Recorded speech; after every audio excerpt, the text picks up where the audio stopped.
So, what if I told you that one of the most successful experiments in all of history was, technically, a complete and utter failure? We're going to dive into the story of a monumental search for something that, well, everyone was absolutely sure existed.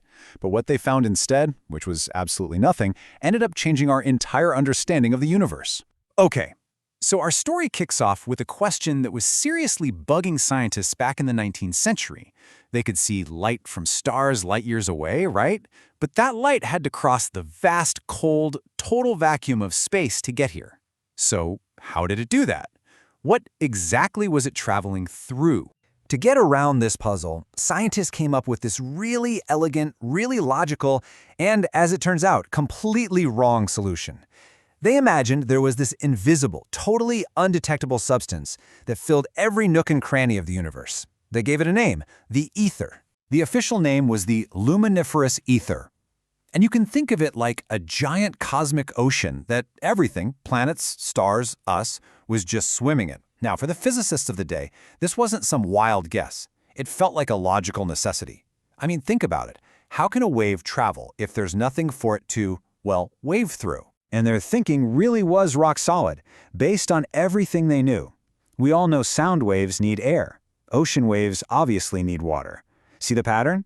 Every single wave they knew of needed a medium to travel through. So they just figured, hey, light's a wave. It must have a medium too. That missing piece of the puzzle, they decided, had to be the ether. All right, so the theory is in place. Everybody's on board. What's next? You gotta prove it. And this brings us to the Great Ether Hunt, where a couple of scientists came up with an incredibly clever plan to finally catch a glimpse of this invisible ghost. Let's meet our detectives, Albert Michelson and Edward Morley. In 1887, they set out to do more than just test a hunch. They were on a mission to finally get their hands on the ether, to measure it. And they built a machine so unbelievably precise, they were totally confident it was going to work. Now here was their brilliant idea. You don't have to actually see the ether to know it's there. See, as the Earth is whipping through space, it must be moving through this still unmoving ether. And that motion should create a kind of ether wind. It's the exact same idea as sticking your head out of a moving car and feeling the wind rush past your face. And they were not looking for some gentle little breeze either. The Earth is screaming through its orbit at over 100,000 kilometers an hour. I mean, at that speed, the ether wind shouldn't be a wind at all. It should be a cosmic hurricane, something that, with the right instrument, would be absolutely impossible to miss. Their machine was basically a racetrack for light. It was so clever. They'd take one beam of light, split it into two, and send them on a little race in different directions. One beam would travel into and with the ether wind, while the other would go across it. Now, if that wind existed, one of those beams would get slowed down just a tiny bit, and it would finish the race a split second late. When you brought the two beams back together, they'd be out of sync, creating this really obvious pattern of light and dark stripes. So they had the theory, they had the mind-boggling speed of the Earth, and they had their super precise instrument all ready to go. They ran the experiment, they rotated it, they ran it again, day and night. They were totally expecting to measure the speed of the ether wind and prove a century of physics right. And after all of this amazing prep, this incredible hunt for the very fabric of the universe, what did they find? What did their super-sensitive measurements actually show? Nothing. Nada. Zilch.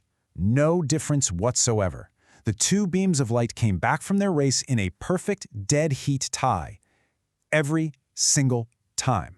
There was no interference pattern, no sign of an ether wind. There was just nothing.